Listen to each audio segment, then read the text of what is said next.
Hello दोस्तों, welcome to my channel again. मैं हूं doctor Arvinder Soin, chairman and chief surgeon Medanta Institute of Liver transplantation.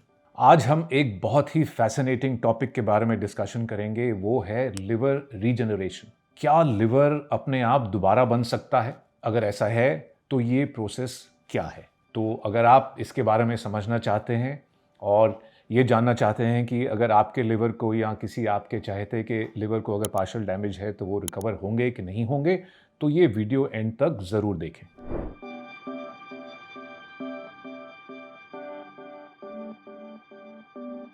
तो वो क्या सिचुएशंस हैं कि जब हमें लिवर की रीजनरेशन की कैपेसिटी की ज़रूरत पड़ती है? तो अगर लिवर में पार्शियल डैमेज हो जाए चोट लगने की वजह से, या लिवर का एक हिस्सा किसी कारणवश निकालना पड़े, तो अगर हम 70-75% लिवर भी निकाल दें और बाकी का 25-30% अगर हेल्दी है, तो दोबारा फिर से ग्रो कर जाएगा। ये कैसे होता है?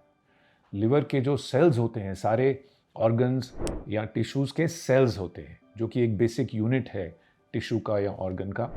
वो cells, millions of cells keep multiplying again and again. जो बाकी सेल्स बचते हैं, जो खराब नहीं हैं, निकले नहीं हैं, उनकी मल्टीप्लिकेशन से ये रीजनरेशन होती है। तो अब ये समझें कि किस हालत में ये रीजनरेशन नहीं हो पाती है। जब लिवर को क्रॉनिक डैमेज हो, यानी कि हेपेटाइटिस हो, हेपेटाइटिस बी की वजह से, सी की वजह से, हेपेटाइटिस ए या ई की वजह से, या कोई और इन्फेक्शन की वजह से, जब हेपेटाइटिस होता है, और स्पेशली जब क्रॉनिक हेपेटाइटिस होता है हेपेटाइटिस बी और सी की वजह से, या ऑटो इम्यून डिजीज होती है, वो क्रॉनिसिटी में चली जाती है, तो जब भी क्रॉनिक डैमेज होता है लिवर को, तब रीजनरेशन कैपेसिटी बहुत रिस्ट्रिक्ट हो जाती है। या जब लिवर को सिरोसिस होता है, यानी कि लिवर में स्कारिंग आ जाती है, उसमें फाइब्रोसिस हो जाता है। Fibrosis is nothing but the presence of scars, and scar tissue का जो कंपोनेंट है उसको फाइब्रोसिस बोलते हैं। तो जब लिवर में फाइब्रोसिस है,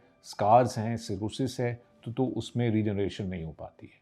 रीजनरेशन केवल हेल्दी लिवर सेल्स की ही होती है। तो अगर किसी कारणवश हमें लिवर की रीजनरेशन की ज़रूरत है, तो उसको इनकरेज करने के लिए हमें क्या करना होता है? We have to eat right, of course. So high protein diet और low sugar and refined carbohydrates नहीं लेने हैं, और प्रोसेस्ड फूड नहीं लेना है, और फ्रूट्स एंड वेजिटेबल्स लेने हैं। तो ये तो खाना हो गया। उसके बाद regular exercise, regular sleep.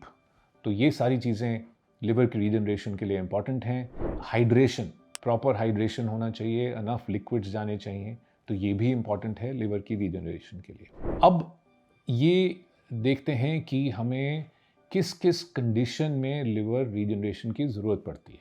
Specifically जब हम लिवर ट्रांसप्लांट करते हैं, और वो भी एक जीवित व्यक्ति से आधा लिवर या 1/3 लिवर या 1/4 लिवर लेकर पेशेंट का ट्रांसप्लांट होता है, तो बाकी का जो लिवर डोनर में बचता है, वो 8 से 10 हफ्ते में, 2-2.5 महीने में कंप्लीटली रीजनरेट हो जाता है।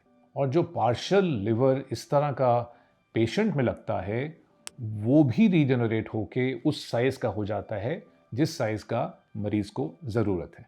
दूसरा यूज़ है, जब लिवर में कैंसर हो जाए, ट्यूमर हो जाए, तो एक लिवर का पोर्शन ट्यूमर से पीड़ित है, लेकिन दूसरा पोर्शन अगर हेल्दी है, तो फिर वो जो दूसरा पोर्शन है वो फुली रीजनरेट हो जाता है विद इन 2 to 2.5 months। तो ये दो कंडीशंस हैं जिसमें पार्शियल लिवर रिमूवल के बाद लिवर रीजनरेशन हो जाती है।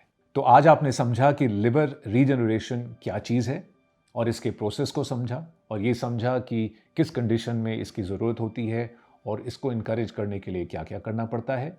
तो अगर आपको ये वीडियो पसंद आया हो और यूज़फुल लगा हो, तो please like, comment and share, और आगे भी देखते रहिए हमारे लिवर हेल्थ रिलेटेड वीडियोस को यूज़फुल इन्फॉर्मेशन के लिए।